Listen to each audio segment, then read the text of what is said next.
Assalamualaikum warahmatullahi wabarakatuh.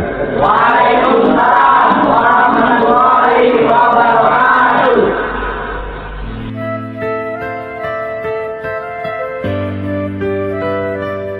Dengan melaksanakan ibadah puasa, kita mendekatkan diri kepada Allah.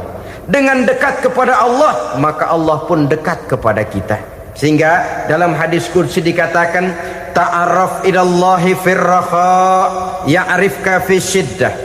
Ingatlah kepada Allah di waktu kamu senang, agar Allah ingat kepada kamu di waktu kamu susah. Yang kita laksanakan kadang-kadang sebaliknya. Waktu susah kita ingat Allah, waktu senang kita lupa Allah. Akhirnya nanti pada waktu kita melarat, kebelangsak, susah dan sebagainya, pertolongan tidak akan datang kepada kita. Benar, ta'araf ilallah firraha ya'rifka fi syiddah. Ingatlah kepada Allah di waktu kamu susah, ingatlah kepada Allah di waktu kamu senang, agar Allah ingat kepadamu di waktu kamu mendapat kesusahan. Pada pertemuan kali ini secara khusus kita akan membicarakan tentang puasa ini. Kita akan mulai dari yang pertama, puasa sunnah. Sebagaimana yang kita maklum, sunnah adalah satu perbuatan yang apabila kita kerjakan berpahala, tapi apabila kita tinggalkan tidak merupakan dosa. Hanya saja ia merupakan barometer dan ukuran daripada orang-orang yang cinta kepada sunnah itu sendiri. Ada banyak jenis puasa-puasa sunnah ini. Yang pertama, puasa sunnah di bulan Muharram. Rasulullah sallallahu alaihi wasallam bersabda, afdalus siyami ba'da Ramadan Syahrullahil Muharram, wa afdalus salati ba'dal faridah salatul lail. Diriwayatkan oleh Muslim dari Abi Hurairah. Puasa yang paling utama sesudah puasa Ramadan tidak lain adalah puasa di bulan Muharram. Dan solat yang paling afdal sesudah solat yang wajib adalah solat pada sepertiga malam yang akhir. Puasa di bulan Muharram merupakan puasa sunnah dan mempunyai nilai yang sangat besar dalam pandangan Allah Subhanahu wa ta'ala. Buat mereka yang mampu melaksanakan puasa sunnah di bulan Muharram ini, boleh melaksanakannya selama 10 hari. Hari yang pertama, boleh juga 3 hari saja, atau setidak-tidaknya 1 hari daripada bulan Muharram. Yang kedua, puasa 10 hari daripada bulan Zulhijjah. Karena bulan Zulhijjah ini memang termasuk bulan yang dimuliakan oleh Allah Subhanahu wa ta'ala. Pertama, di sana ada hari Tarwiyah, ada hari Arafah, ada hari kurban, ada talbiyah, ada pelaksanaan haji dengan segala manasiknya. Maka puasa sunnah di bulan Zulhijjah merupakan amalan yang sangat utama dan besar pahalanya dalam pandangan Allah Azza wa Jalla. Sebagian ulama menjelaskan, man shoma hazihil ayyam akramahullahu bi asyri asya'in. Siapa orang yang melaksanakan ibadah puasa sunnah pada hari-hari 10 di bulan Zulhijjah ini, Allah Subhanahu wa ta'ala akan memuliakannya dengan 10 macam perkara. Saudara, ini keuntungannya. Yang pertama, orang yang puasa di hari-hari 10 bulan Zulhijjah diberikan al-barakah fi umrihi, diberikan keberkahan pada umurnya. Setiap kita ingin memperoleh umur yang berkah. Umur yang berkah itu yang bagaimana? Apa yang jumlahnya panjang? Mungkin. Tetapi yang jelas, umur yang berkah ini adalah umur yang bisa dipertanggungjawabkan di hadapan Allah Subhanahu wa ta'ala. Artinya, umur yang diisi penuh dengan kebajikan, umur yang diisi dengan segala macam kegiatan ibadah, dan umur yang dengan demikian sungguh pun kita sudah mati, jasad terkubur dalam tanah, nama kita akan tetap hidup, dikenal orang oleh karena kebajikan yang kita kerjakan. Saya kira akan lebih merupakan azab ketimbang nikmat kalau orang diberikan umur panjang tapi hanya untuk menumpuk-numpuk dosa saja. Kan lebih baik mana? Umur pendek banyak pahala, umur panjang banyak dosa. Lebih baik mana? Hah? Saya yakin yang paling baik tentu umur panjang banyak pahala. Paling sial umur pendek dosa melulu. Sudah diberikan umur pendek tidak seberapa, dosa berlipat ganda. Itu kalau orang kampung bilang tekor namanya. Rugi. Umur pendek hanya untuk menumpuk-numpuk dosa. Boleh jadi kalau umat-umat zaman dulu, saudara, mereka diberikan umur panjang. Nabi Adam, kita tahu Nabi Adam itu 2000 tahun umurnya. Nabi Nuh 950 tahun. Umatnya ya rata-rata segitu itu. Nah, kalau mereka misalnya punya umur 800 tahun, lalu 200 tahun mereka melakukan dosa, kan masih punya restan 600 tahun untuk taubat. Karena umurnya diberikan jatah panjang. Kita ini oleh Allah Subhanahu wa taala, umat Nabi Muhammad ini umurnya pendek-pendek. Kalau nyontoh Nabi 63 tahun saja. Kalau diberikan 70 tahun umur kita sekarang, itu sudah dapat jatah lebih 7 tahun. Alhamdulillah bahwa Allah memberikan saat-saat, waktu-waktu, tempat-tempat yang punya nilai istimewa, sehingga umur yang pendek ini bisa bernilai panjang, nilai ibadahnya bisa bernilai pahala seperti umat yang berumur panjang dahulu itu. Karena itu manfaatkan umur dengan baik, dan salah satu keberkahan daripada umur akan datang dengan melaksanakan ibadah puasa sunnah. Ini yang pertama. Yang kedua, az-ziyadatu fi malihi, berikan tambahan hartanya, menjadi orang kaya. Kaya apa? Kaya hati setidak-tidaknya. Karena dengan tekun dan rajin melaksanakan ibadah puasa, yang segera tertanam dalam jiwa seseorang merasakan cukup di dalam kehidupan. Itulah dia orang yang paling kaya, orang yang hidupnya paling cukup. Kalau orang sudah merasa cukup dalam hidupnya, maka itulah dia orang yang kaya. Saudara-saudara kaum muslimin rahimakumullah, puasa sunnah memberikan tambahan harta, usahanya berkembang, dengan demikian membawa keberkahan, hartanya makin bertambah, akan menunjang ibadahnya kepada Allah, lebih memantapkan dan membawa ketenangan dalam hidupnya. Itu termasuk berkahnya melaksanakan puasa sunnah itu.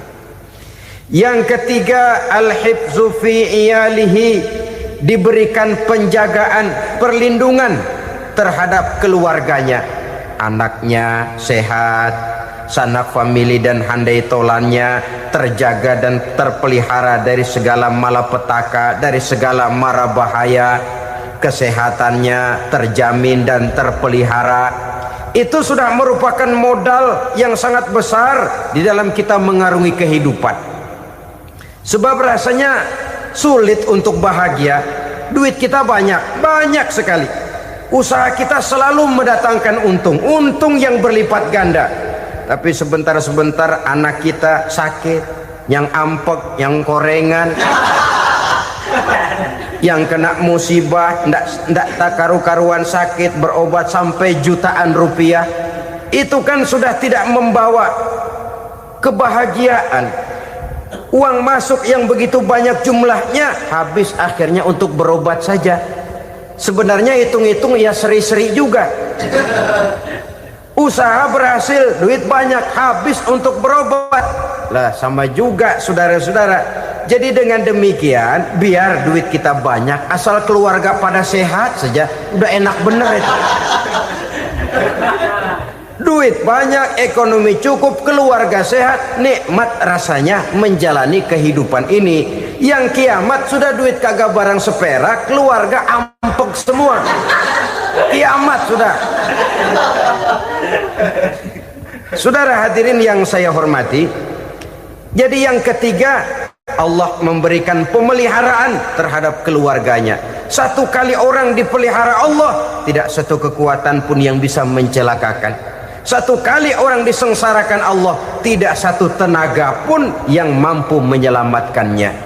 Itulah sebabnya perlindungan Allah, pemeliharaan Allah terhadap diri dan keluarga sangat kita perlukan di dalam kehidupan ini. Dengan melaksanakan ibadah puasa, kita mendekatkan diri kepada Allah. Dengan dekat kepada Allah, maka Allah pun dekat kepada kita. Sehingga dalam hadis qudsi dikatakan, ta'arraf ilallahi firraha ya'rifka fi syiddah. Ingatlah kepada Allah di waktu kamu senang, agar Allah ingat kepada kamu di waktu kamu susah. Yang kita laksanakan kadang-kadang sebaliknya. Waktu susah kita ingat Allah, waktu senang kita lupa Allah. Akhirnya nanti pada waktu kita melarat, kebelangsak, susah dan sebagainya, pertolongan tidak akan datang kepada kita. Benar, ta'arraf ilallah firraha ya'rifka fi syiddah. Ingatlah kepada Allah di waktu kamu susah, ingatlah kepada Allah di waktu kamu senang, agar Allah ingat kepadamu di waktu kamu mendapat kesusahan. Umumnya watak manusia memang kalau sudah dapat susah, ingat kepada Allah. Waktu duduk, waktu berbaring, sambil tidur, dalam segala keadaan Allah disebutnya, Allah dimintakan pertolongannya. Tapi dikala dia berada pada posisi di atas angin, merasa senang, bahagia, Allah terlupakan. Saudara-saudara kaum muslimin, itu yang ketiga. Yang keempat, at-takfiru li sayyiatihi. Orang yang melaksanakan puasa sunnah itu diampuni segala dosa dan kesalahan yang telah dilakukannya.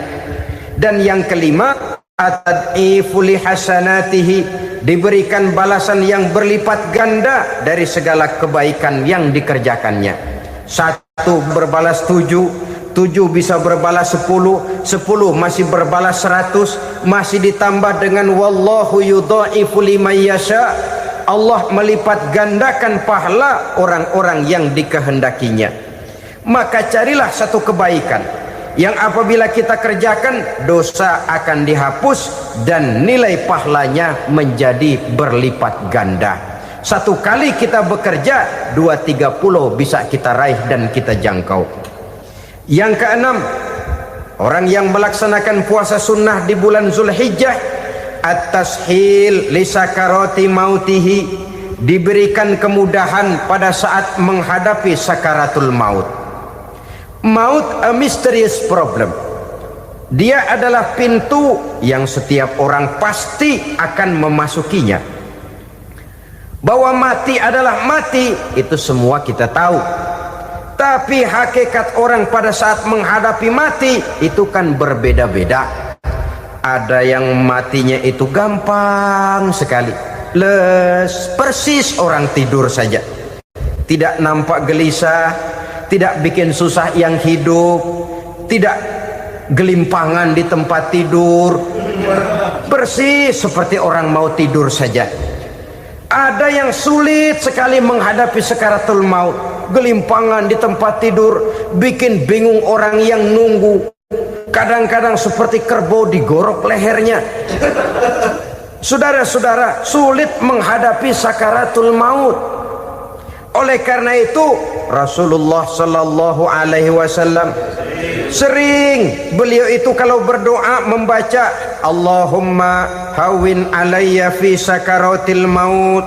Ya Allah, mudahkan saya di dalam menghadapi sakaratul maut. Rasulullah saja, saudara, orang yang ibadahnya paling banyak, orang yang hatinya paling bersih, orang yang akhlaknya paling luhur, masih berdoa semacam ini. Mohon dimudahkan oleh Allah agar mudah menghadapi sakaratul maut. Apalagi kita, Terus terang kita ini paling-paling kelas muhtalid, bangsa ama pahala mau ama dosa doyan. Lebih perlu lagi menghadapi sakaratul maut, sehingga apabila malaikat maut datang menjemput nyawa kita, dimudahkan, jangan dibikin sulit, supaya mudah. Jadilah orang baik-baik. Biasanya kalau bagian yang mati, malaikat maut juga kali main-mainin dulu tuh orang, utak-atik, ditakut-takutin dan segala macam. Saudara hadirin yang saya hormati, maka menghadapi sakaratul maut ini merupakan kunci. Apakah seseorang bisa husnul khatimah atau bisa su'ul khatimah? Salah satu jalan untuk memudahkan diri menghadapi sakaratul maut, melaksanakan puasa sunnah di bulan Zulhijjah ini. Yang ketujuh, ad-diya'u li zulumati qabrihi, diberikan terang di alam kuburnya. Kubur, saudara tahu, saudara tentu sering lihat orang dimasukkan ke liang lahat, ditutup dengan papan, dinding ari kata kita di kampung, lalu diuruk lagi dengan tanah. Dalamnya liang lahat, gelapnya liang lahat, gelapnya diuruk dengan tanah, gelapnya di dalam kubur, tiga gelap yang menjadi satu. Bapak moyangnya gelap.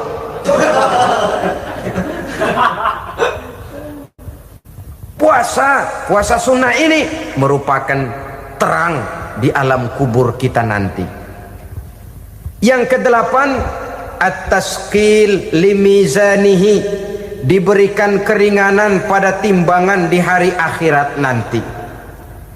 Bahwa setelah dibangkitkan dari kubur, setiap kita akan menghadapi perhitungan, akan ditimbang segala macam kebaikan dan segala macam kejahatan yang pernah kita lakukan di dalam kehidupan.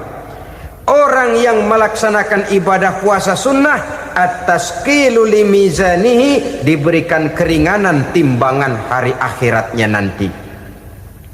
Yang kesembilan, an-najah minal bala, diberikan keselamatan dari segala macam bencana. Dan yang ke-10, as-su'ud ala darajatihi, diberikan ketinggian, naik derajatnya, derajat di dunia, lebih-lebih lagi derajat di akhirat nanti. Ini keutamaan yang diberikan Allah Subhanahu wa ta'ala kepada mereka yang melaksanakan ibadah puasa 10 hari di bulan Zulhijjah menurut penjelasan sebagian dari para ulama kita. Jadi setelah puasa Muharram ada lagi puasa Zulhijjah.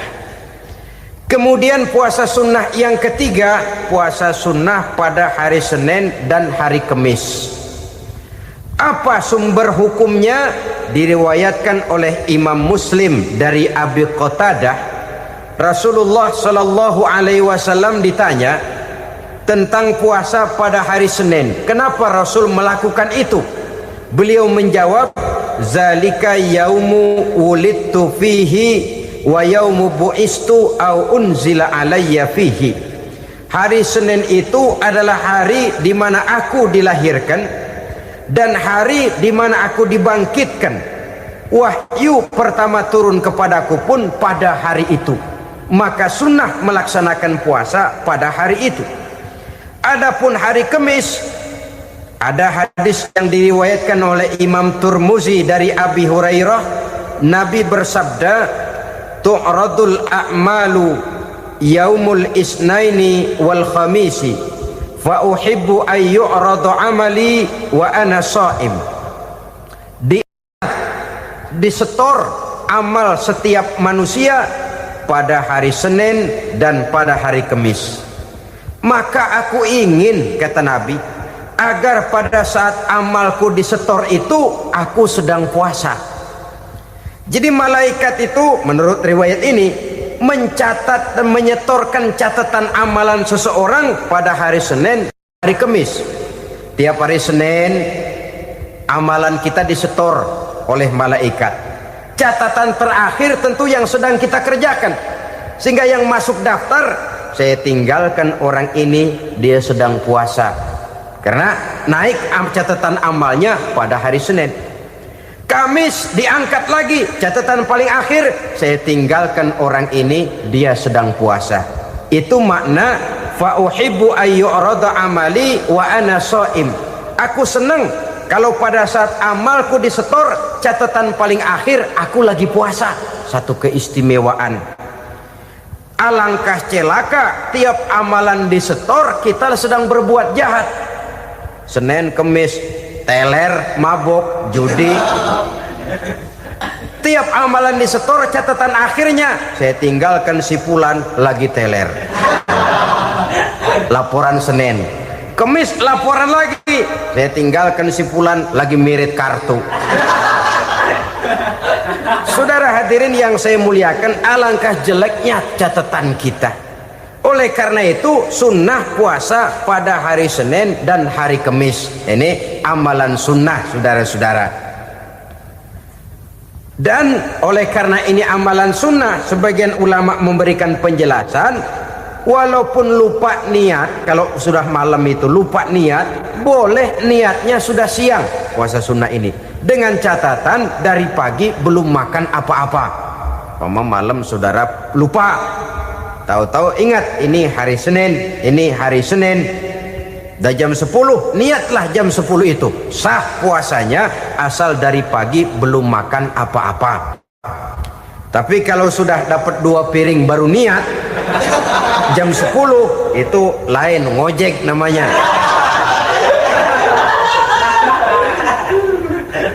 Jadi puasa sunnah yang ketiga, puasa pada hari Senin dan hari Kamis. Yang keempat, puasa jenis sunnah yang keempat, puasa 6 hari di bulan Syawal. Diriwayatkan oleh Imam Muslim dari Abi Ayyub bahwa Nabi bersabda, "Man shoma Ramadhana summa atba'ahu sittan min Syawal kana kasyamid dahri." Barang siapa yang berpuasa di bulan Ramadan, kemudian diikutinya dengan 6 hari di bulan Syawal, maka dia seolah-olah seperti orang yang berpuasa 1 abad lamanya. Allahu Akbar.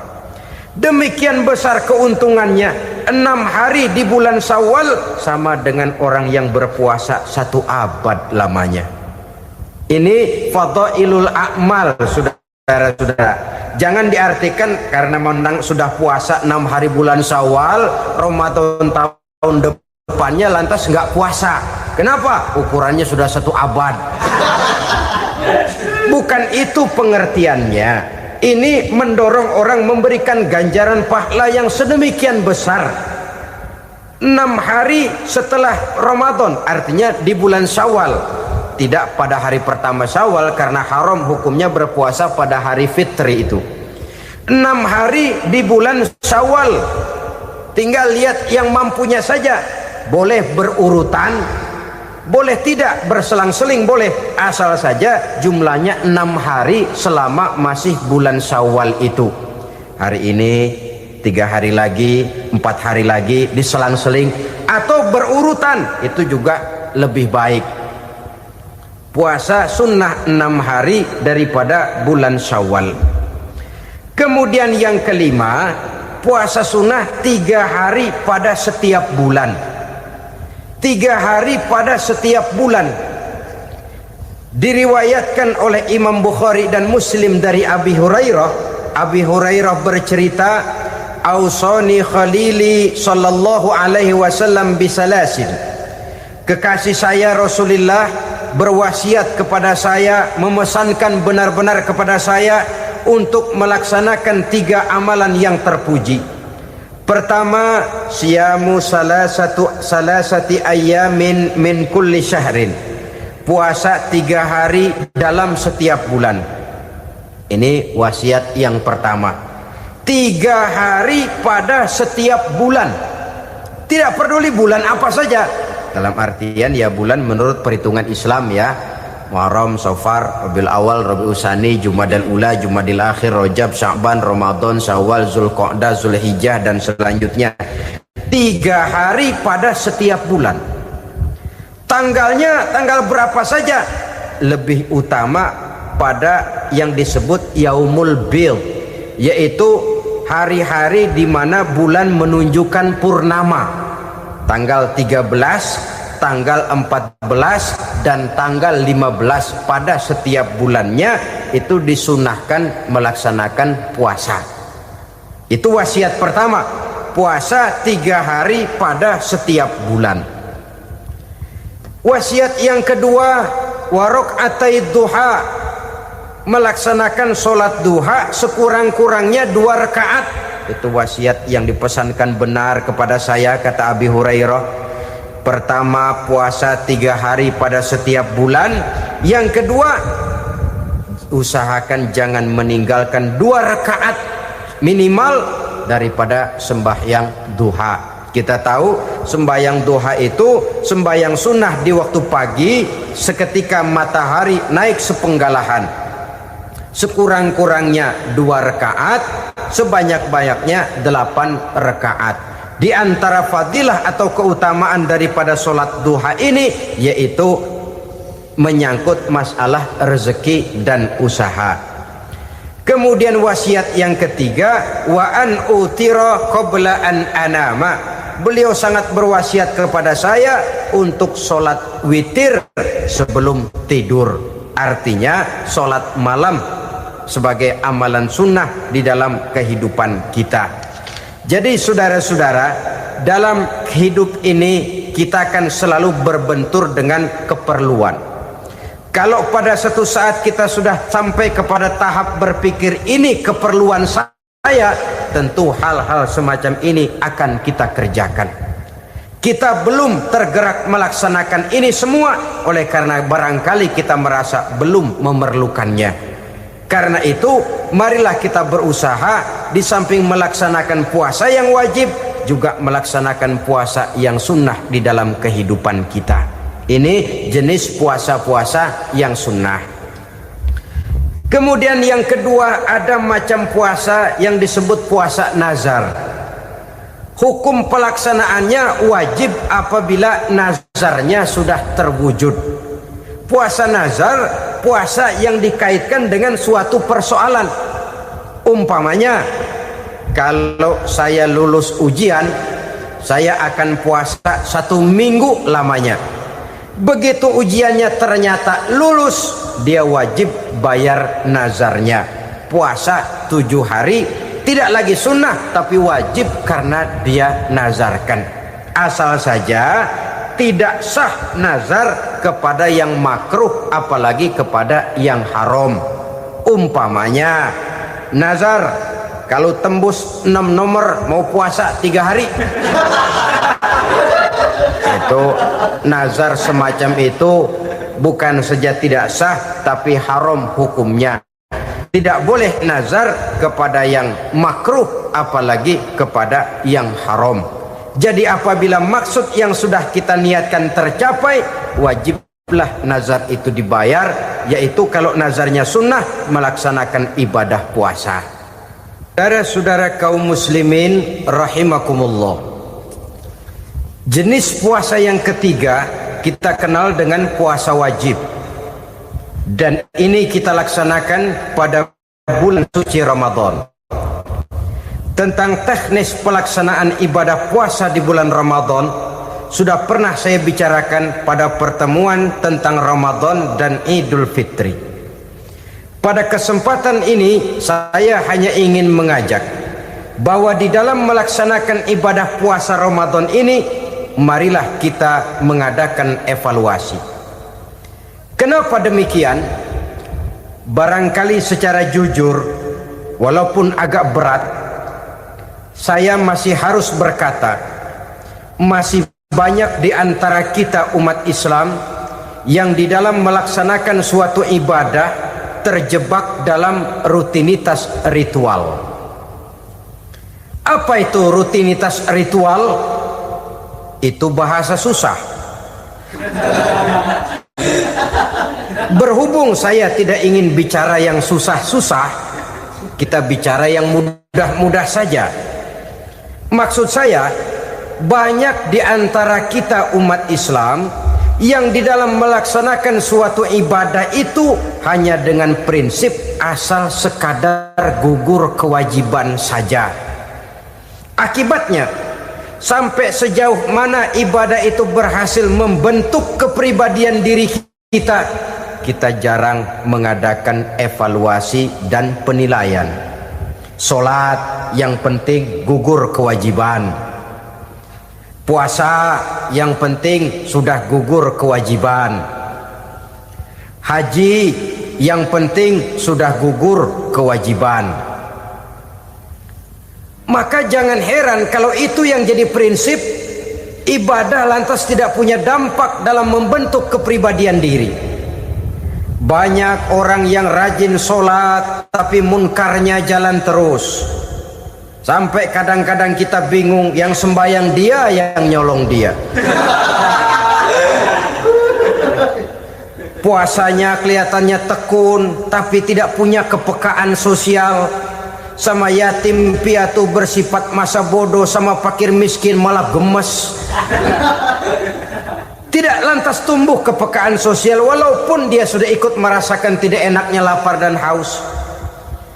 Ada juga yang sudah haji 4-5 kali mondar-mandir Jakarta Mekah, tapi gaya hidupnya tetap seperti katak di kolong tempurung, picik, sempit pandangan, dangkal hati, tidak terbuka walaupun sudah melihat Islam dalam skala internasional. Yang dia lihat, yang dia saksikan, yang dia pandang tidak sanggup menggugah dan mengubah jiwanya, tidak bisa mewarnai pandangan hidupnya. Inilah akibatnya kalau ibadah hanya dikerjakan dengan prinsip asal sekadar gugur kewajiban. Hasilnya yaitu tadi, hajinya cuma menang topi putih sama serban. Sholatnya cuma prinsip asal gugur kewajiban, begitu juga puasanya, begitu juga zakatnya dan ibadah-ibadah lainnya. Bukan tanpa satu maksud. Jikalau Allah Subhanahu wa taala memerintahkan kita melaksanakan ibadah puasa di bulan suci Ramadan, bahkan maksud itu sangat pada penghujung ayat yang memerintahkan kita puasa. Ya ayyuhalladzina amanu kutiba alaikumus syiyam kama kutiba alal ladzina min qablikum la'allakum tattaqun. Orang yang beriman diwajibkan atas kamu berpuasa, telah diwajibkan juga kepada orang-orang yang sebelum kamu, la'allakum tattaqun, agar kamu dengan puasa itu menjadi manusia yang bertakwa kepada Allah Subhanahu wa taala. Dengan kata lain, berhasil atau tidak puasa Ramadan kita ini akan nampak takwa kita meningkat atau tidak setelah kita melaksanakan ibadah puasa. Sehingga kalau orang mengatakan Ramadan itu merupakan month of training, bulan latihan, keluar latihan tentu harus semakin naik dan baik gaya kehidupan kita. Jadi tujuan utama daripada pelaksanaan ibadah puasa adalah untuk membentuk manusia yang bertakwa.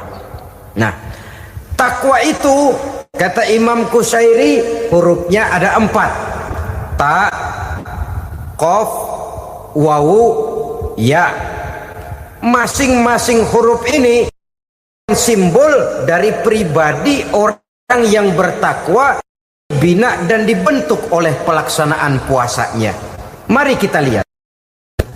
Huruf ta adalah lambang dari sifat tawadhu, rendah hati. Orang yang bertakwa, orang yang tidak mempunyai sifat sombong.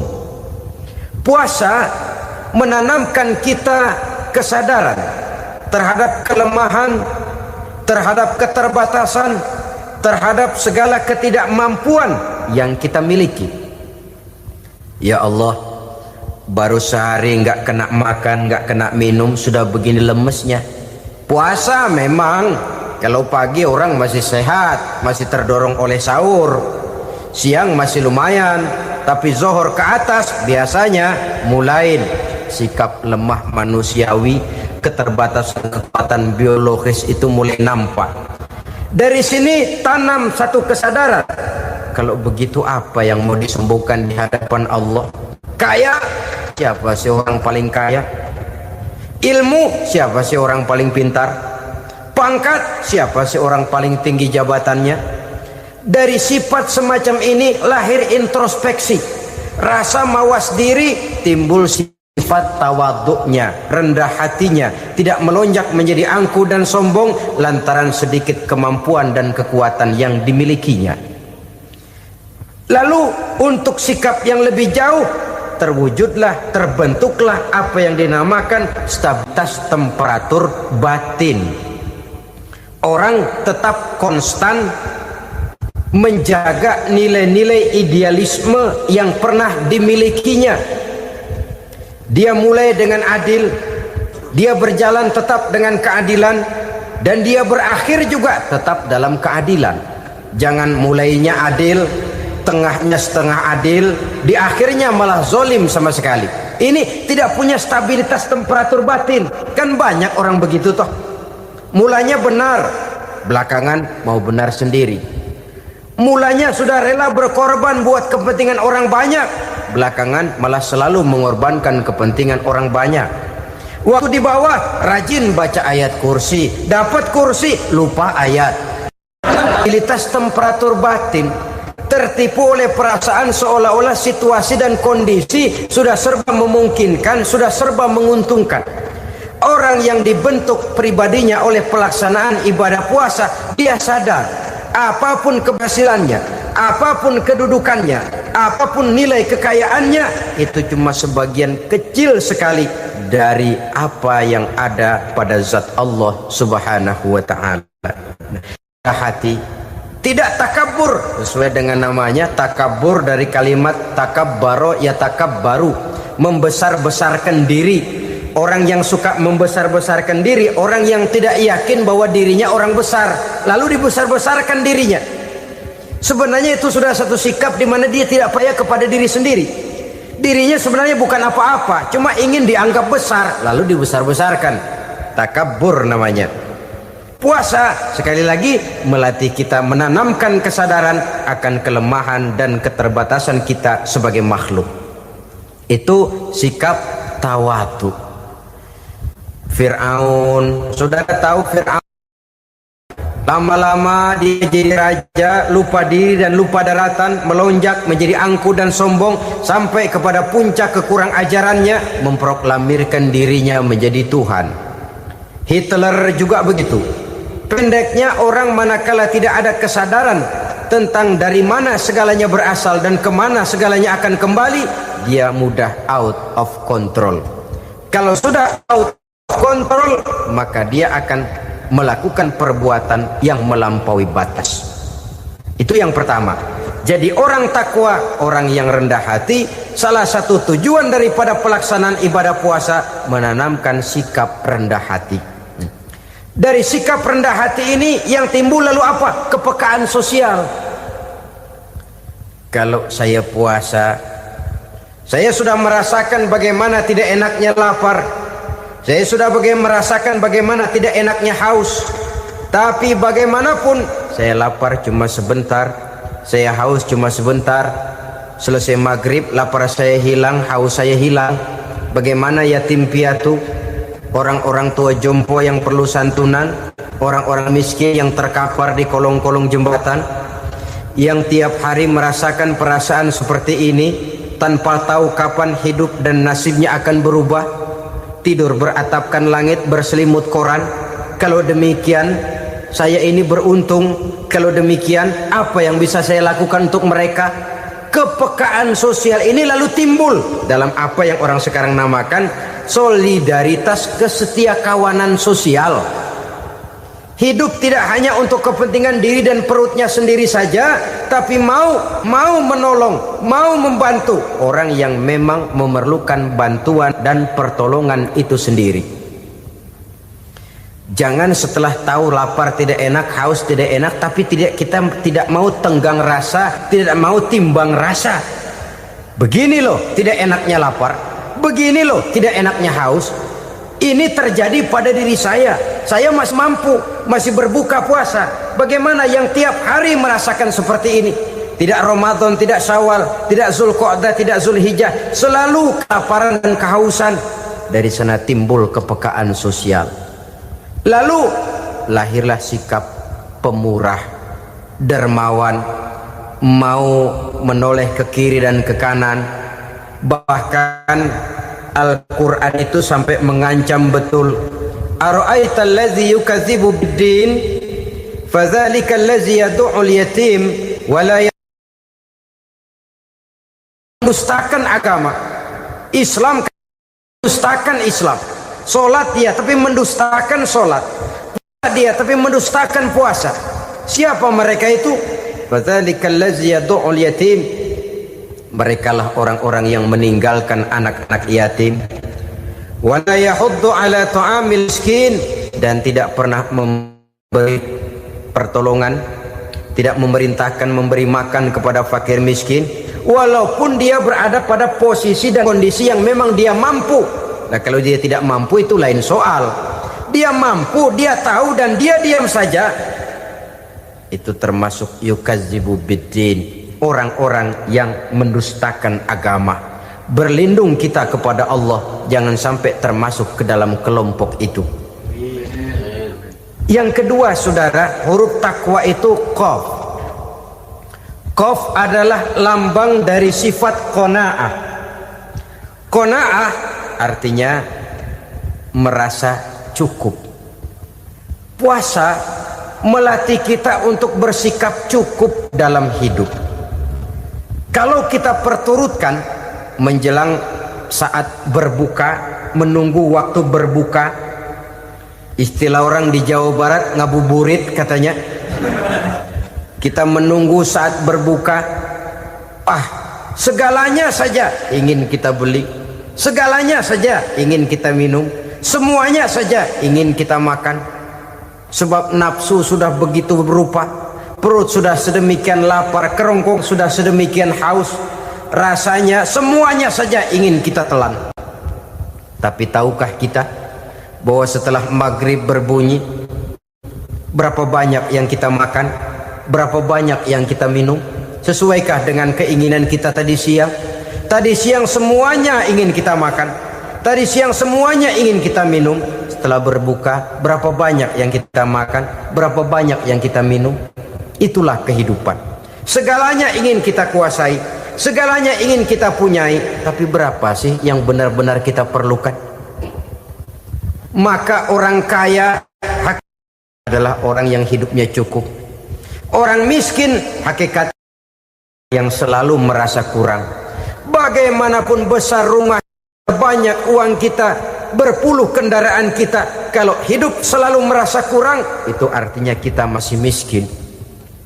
Maka jikalau ingin menjadi orang kaya, kuncinya hakikatnya cuma satu, hati kita merasa cukup dengan yang diberikan Allah, bersyukur atas segala nikmatnya, dan dengan syukur itu, nikmat itu akan ditambah oleh Allah Subhanahu wa ta'ala.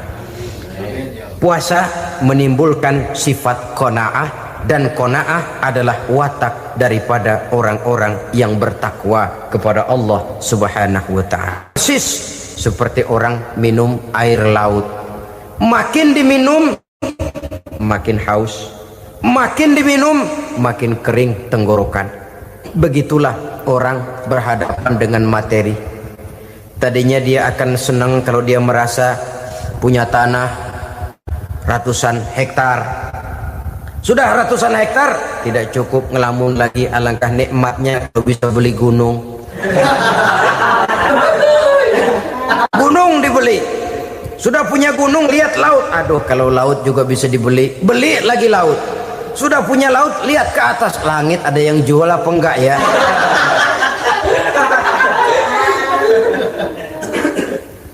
Seperti orang berhadapan dengan air laut yang makin diminum makin membuat kita haus dan makin kering tenggorokan ini.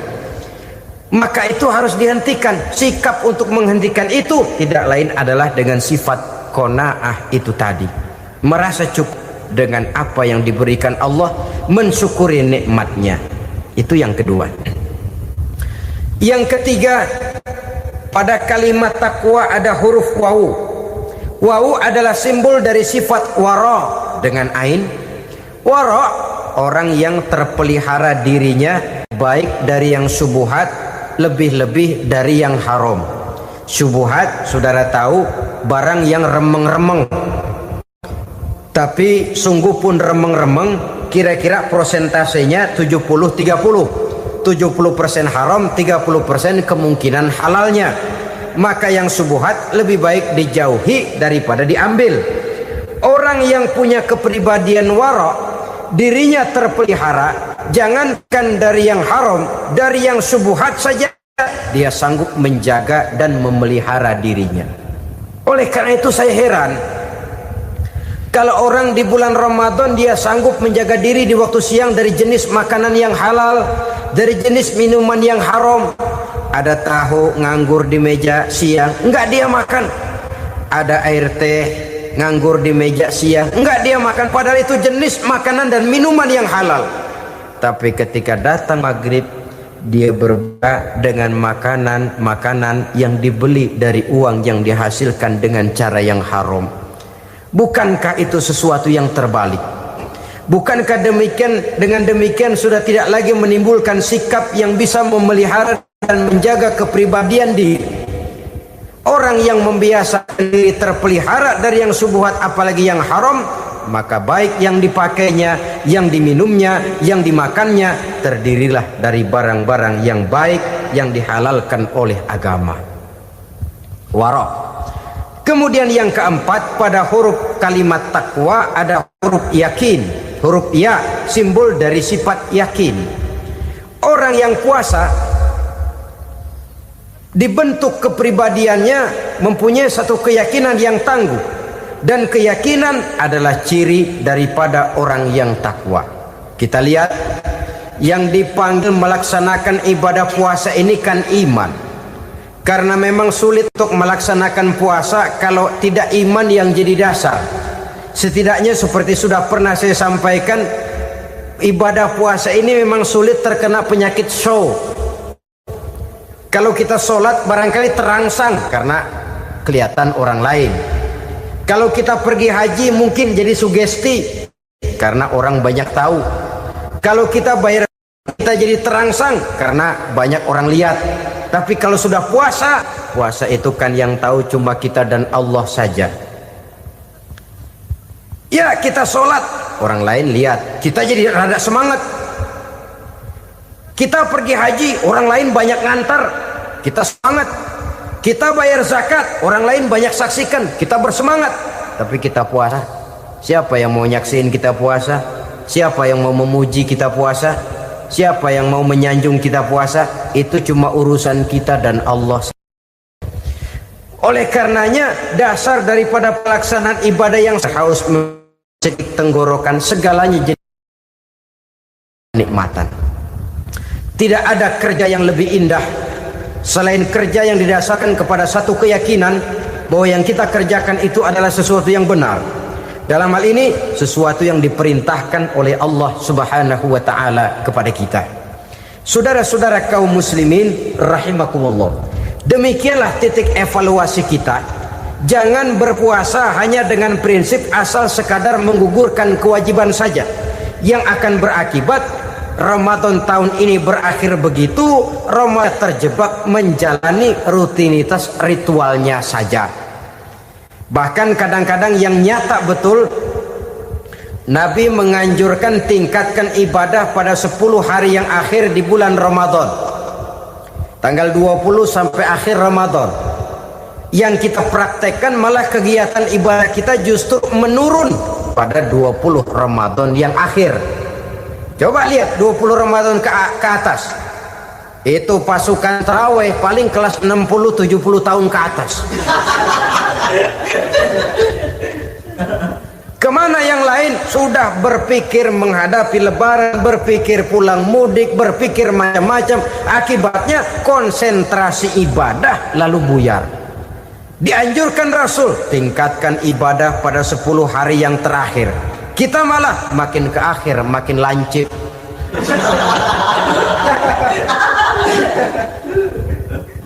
Saudara-saudara kaum muslimin rahimakumullah, kita terjebak oleh sesuatu yang sementara, oleh sesuatu yang bersifat kulit, lalu meninggalkan isinya.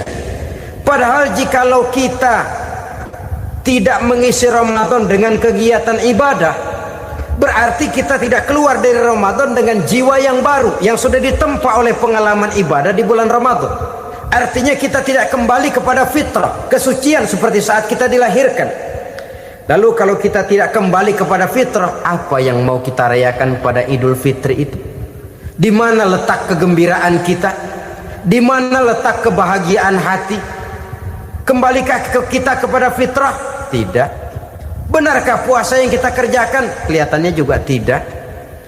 Adakah dampak dari pelaksanaan ibadah dalam pribadi kita? Tidak. Kadang-kadang Ramadan selesai malah teriak merdeka.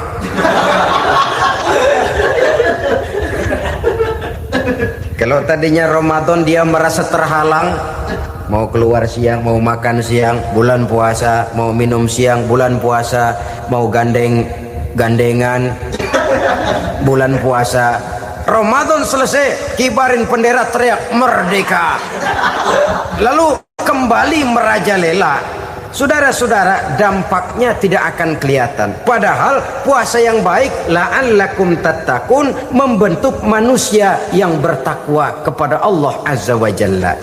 Nah, sekarang apa kemudahan dan keistimewaan yang akan diberikan Allah kepada mereka yang sampai kepada tingkat takwa ini? Al-Quran menjelaskan, pertama, may yattaqillaha yaj'al lahu makhraja. Barang siapa yang bertakwa kepada Allah Subhanahu wa taala, maka dia akan diberikan makhraja. Makhraja itu jalan keluar dari segala macam kesulitan. Jalan keluarnya ada saja.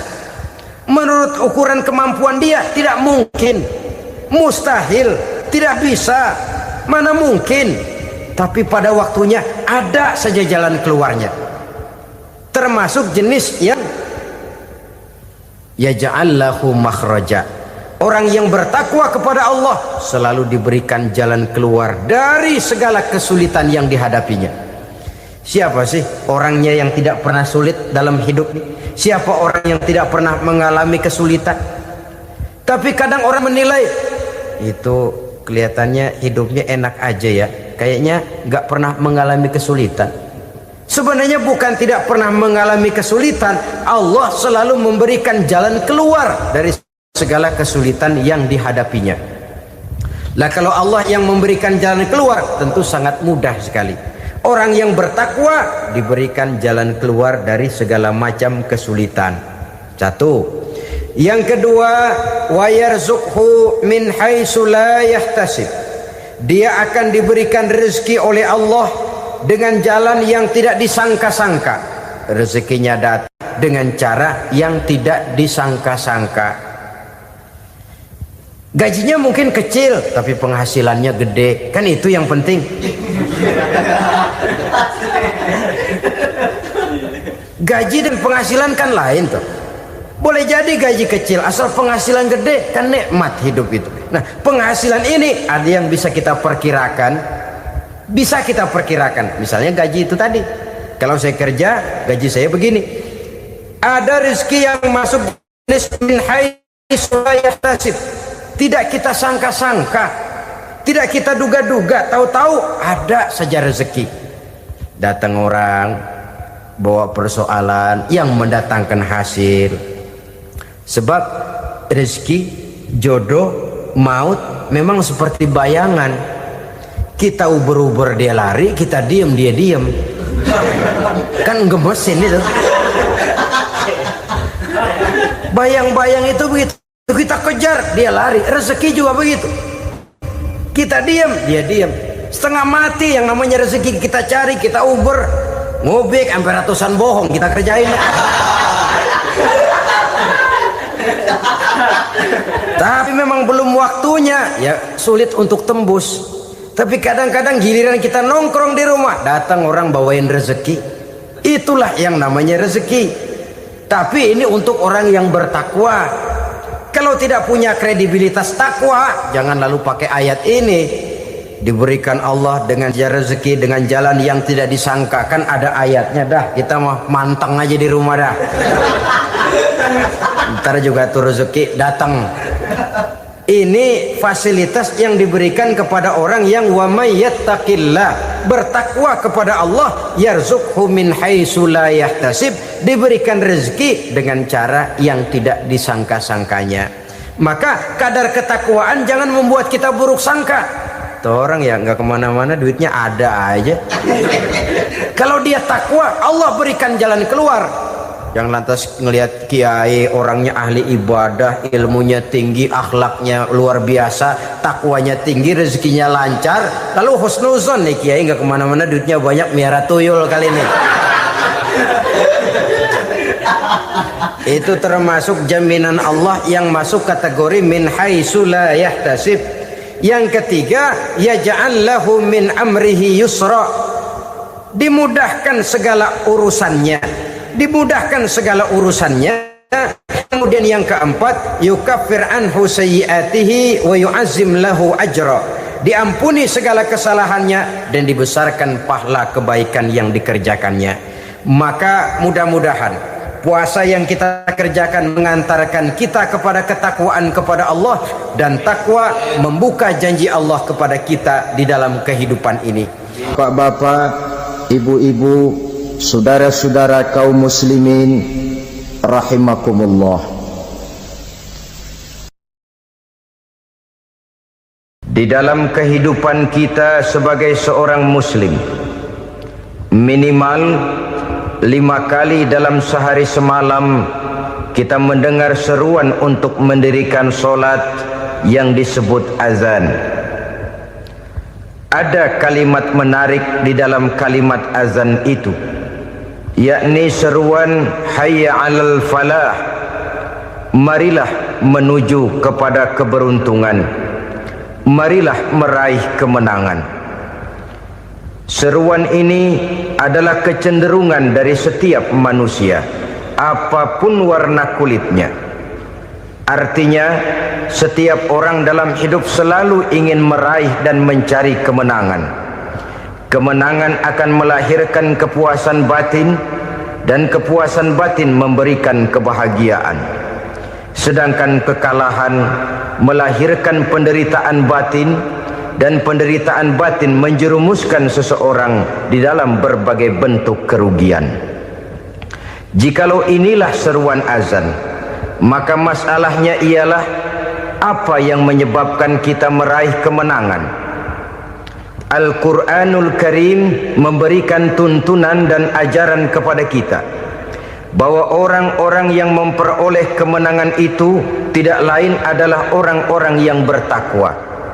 Hanyalah mereka yang bertakwa kepada Allah Subhanahu wa ta'ala pada akhirnya akan tampil sebagai pemenang.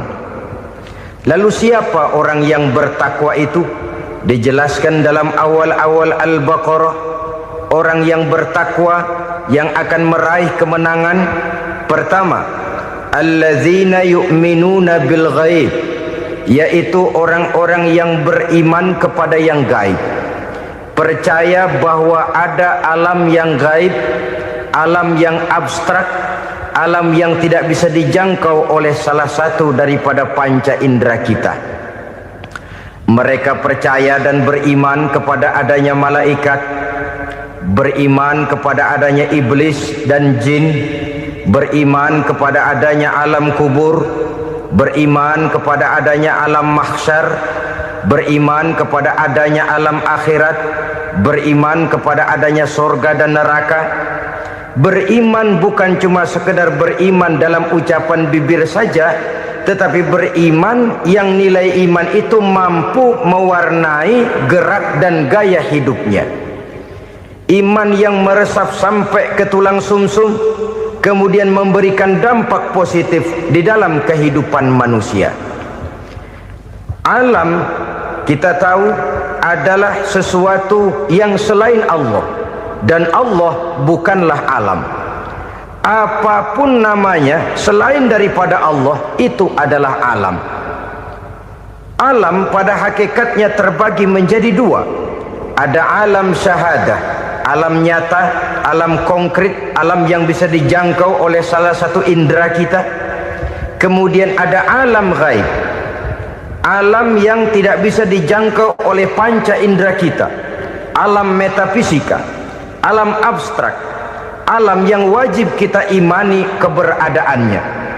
Kita percaya bahwa malaikat itu ada, kita percaya kepada jin, bahwa jin itu ada, kita percaya kepada adanya iblis dan setan.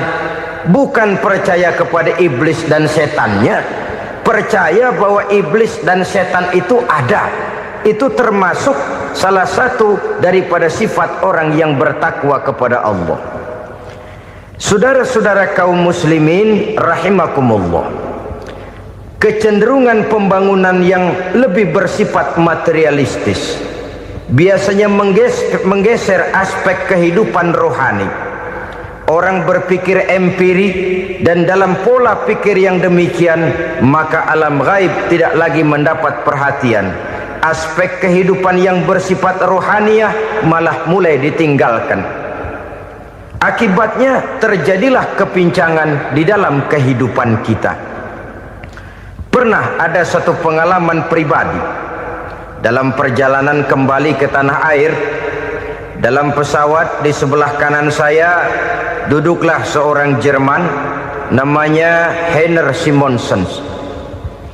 Iseng saya ajak kenalan, saya ajak ngobrol, saya tanya dia. Saya bilang, Mas Heiner ini, kalau pesawat yang kita tumpangi ini jatuh ke bawah, kira-kira apa yang bakal terjadi, Mas? Dia bilang, kita semua akan mati. Begitu? Iya. Oke. Apa itu mati? Tanya saya. Dia bilang, untuk tahu apa itu mati, kita harus tahu lebih dahulu apa itu hidup. Saya pikir nih bule bisa ngomong juga. Baiklah kata saya. Apa hidup menurut Anda itu? Oh, hidup itu dia bilang, kalau seluruh anggota badan kita bekerja secara normal, paru-paru memompa darah secara normal, jantung berdetak secara normal, sel-sel tubuh bekerja secara fit, dan organisme tubuh hanya mau bekerja secara normal, dia bilang, kalau kita memberi makan yang cukup, menu yang teratur, dan gizi yang lengkap. Saya bilang, kesimpulannya apa, Ner? Dia jawab, hidup adalah dari tangan ke mulut. Life is from the hand to the mouth, kata dia. Hidup adalah dari tangan ke mulut. Jadi masalah hidup tidak lebih daripada masalah isi perut. Orang pergi pagi, pulang sore, peras keringat, banting tulang, perut yang dibelain. Saya bilang, you are wrong. Sampean salah, Ner. Kamu orang Islam bukan? Bukan. Pantas. Kenapa saya salah? Dia bilang, ya jelas salah. Salahnya di mana? Kamu ini manusia. Kalau hidup cuma dari tangan ke mulut, saya bilang, kambing di kampung saya juga begitu pikirannya, Ner. Itu kambing di kampung saya, asal perutnya kenyang, sudah hidup dia. Perkara besok bagaimana, lusa prospeknya macam mana, bulan depan ada apa, kambing nggak pernah mikir. Di kampung saya kambing juga pikirannya begitu. Kamu Kristen ya? Tadinya. Loh kok tadinya, lalu apa sekarang kamu ini? Dia bilang, sekarang saya netral. Saya tidak beragama, tapi saya percaya kepada Tuhan sebagai pencipta alam. Saya ingat benar dia bilang, I haven't any religious, but I believe to God as the creator of the world. Kenapa bisa netral begitu, Ner? Habis saya bingung katanya. Islam bilang Islam baik, Kristen bilang Kristen baik, Hindu Buddha bilang Hindu Buddha baik, semua agama baik. Saya netral sekalian, nggak beragama. Yang penting saya percaya kepada Tuhan. Saya bilang, Ner, kamu ini kayak orang mau beli celana. Lalu bingung, yang satu bilang Levi's bagus, yang satu bilang Blue Jean hebat, yang satu bilang Wool England hebat. Celana ini hebat, celana itu bagus, celana ini hebat. Semua celana bagus, kamu bingung. Akhirnya netral, tidak pakai celana. Itu juga salah. Saya pikir-pikir, kemudian saya melihat bahwa dua pola berpikir Henner ini nampaknya sudah mulai menggejala di lingkungan masyarakat bangsa kita. Disadari atau tidak, secara jujur kita harus berkata, dua pola pemikiran Henner ini mulai berkembang di tengah masyarakat bangsa kita. Pertama, pola pikir materialisme. Hidup adalah dari tangan ke mulut. Masalah hidup tidak lebih masalah isi perut. Itu yang perlu dibela, dan disitulah arti kehidupan. Pergi pagi, pulang sore, peras keringat, banting tulang untuk mempertahankan perut. Kalau sudah kemari cara orang berpikir, maka buat apa percaya kepada yang gaib? Untuk apa sholat? Untuk apa puasa? Untuk apa zakat? Untuk apa menghadiri majelis taklim? Tanpa kepercayaan kepada yang gaib, hidup berjalan menurut alur empiris dan materialis. Kalau sudah ke sana cara orang berpikir, biasanya orang lalu cenderung menghalalkan segala cara. Hanyalah orang yang percaya bahwa akhirat ada. Hanyalah orang yang percaya bahwa alam kubur itu ada. Hanyalah orang yang percaya bahwa malaikat itu ada, hidupnya akan lebih terarah dan terkendali. Karena kepercayaan kepada yang gaib, yang merupakan fase daripada kehidupan setelah hidup yang sekarang ini, mewarnai gerak pribadi seseorang di dalam dia melakukan kegiatan hidupnya. Pola berpikir materialisme, disadari atau tidak, mulai menggejala di lingkungan masyarakat bangsa kita. Hidup tidak lebih dari urusan tangan ke mulut, mulut ke tangan, tangan ke mulut. Asal perut sudah kenyang, hiduplah sudah. Perkara bagaimana prospek hari yang akan datang, bagaimana akhirat, tidak jadi persoalan. Ini yang oleh Nabi diperingatkan, ad-dunya sijnul mu'min wa jannatul kafir. Dunia adalah penjara bagi orang beriman dan surga bagi orang kafir. Dulu di zaman Belanda hadis ini pernah disalah tafsirkan, disalah artikan, digunakan sebagai senjata untuk mengkebiri dan membuat impoten umat Islam. Sudahlah umat Islam gak usah macam-macam, kata Belanda.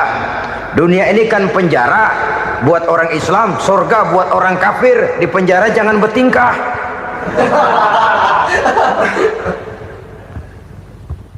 Pengertiannya tidak begitu.